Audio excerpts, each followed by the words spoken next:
How to fix WhatsApp spam account. So guys, hello, good evening or good morning everywhere you are. In this video I will share with you how to fix this on WhatsApp, so just watch this video till the end.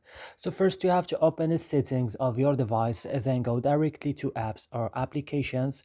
Here, as you can see, you will find all the applications that you have on your phone. You will search only for WhatsApp, and then when you find a WhatsApp, you should open it like this, and then you have to go directly to storage. On storage, go to clear data and click OK, and go back and click on force stop and click OK. And now what's next? The last things is to go into Play Store and updating your WhatsApp if it's not updated. So that's it. I hope this video is helpful for you. Don't forget to like and subscribe in our channel. See you in another video.